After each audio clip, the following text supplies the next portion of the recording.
Hello, my name is Rob Riutta, and I am a production designer. I'm visiting you from San Francisco, my kitchen.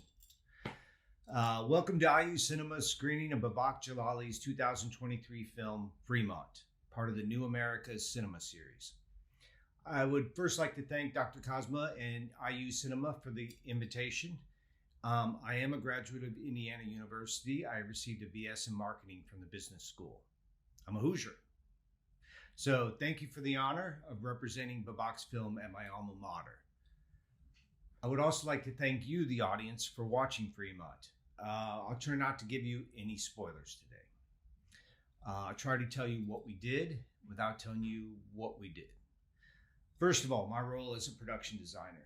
I am responsible for the look of the film, its style, its use of color, decoration of sets, design of props, etc. And through that, I'm trying to realize the director's vision.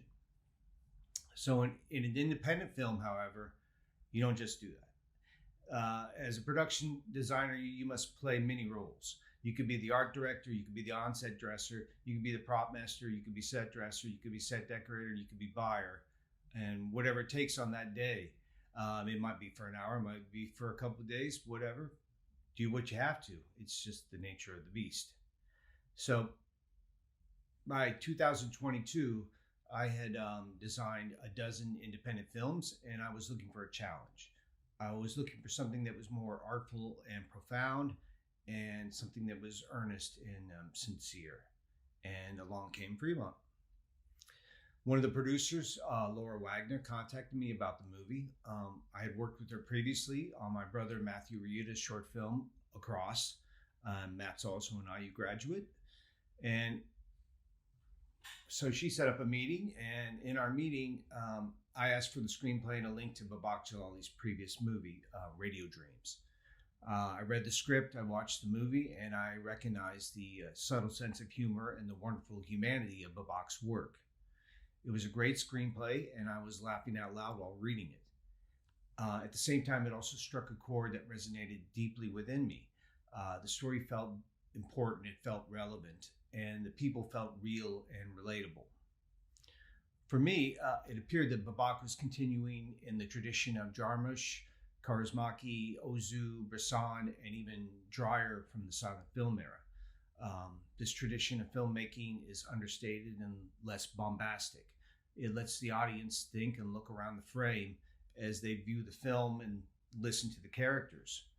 I thought my place as the designer would be to inform the viewer of a character's life and aspirations through their environment, the set, whenever possible. So I got the job. I met with Babak and we talked about the script, the characters, and the world he envisioned. I could tell it was very important that these characters have dimension in her life. Babak felt that they should come across as complicated people, not stereotypes or caricatures. Like most of us, they're just trying to find happiness, or at least an equilibrium.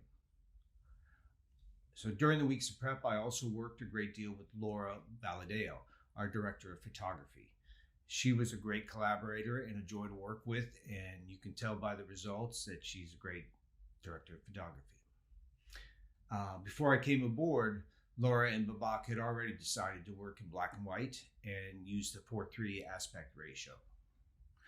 This made me more excited because I felt constraints and the challenges can force a person into ingenuity and creativity. So in black and white, the viewer sees the world with less distraction.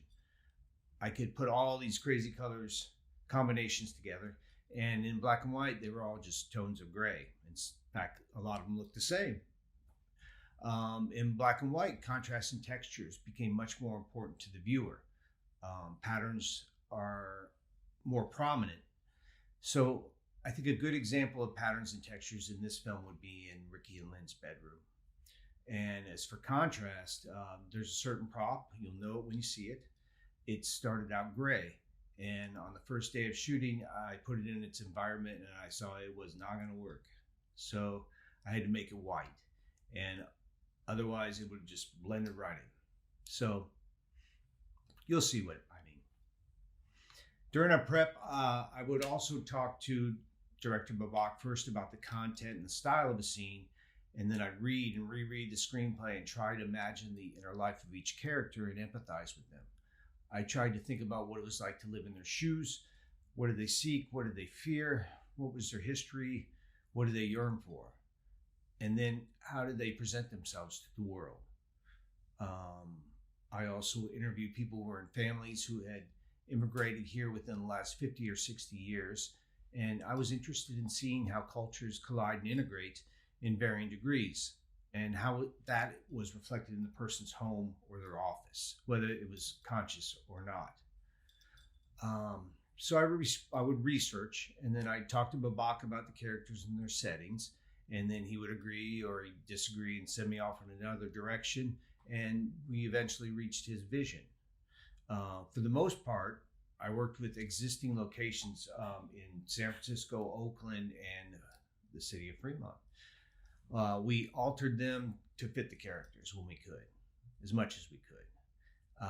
We did not shoot in studios and make our sets, although one set does have a fake wall in it, and maybe you'll spot it, maybe you won't. I don't know. I hope not. The main set, the factory, was in use half the time. They couldn't shut it down, so the crew would shoot as the workers carried on about their tasks. We were limited as it was a living factory, but it already looked great, and so we were able to adjust here and there to maybe look a little better for that one shot. One of my favorite sets to create was the doctor's office. Reading the script, I felt I understood his character immediately. I liked his character a lot, and I wanted his soul and his heart to leak out in his choice of office decor. I thought about other books he'd read, things he'd treasure, objects he would present to the world, and some stuff he would maybe show without thinking about it. It just was subconsciously there. And I think some of that's up. You can see that in the final product, and well, see what I mean. For another character, she had a sparse home that I think indicated a restless soul. What we didn't decorate was equally important as what we did decorate in the other scene.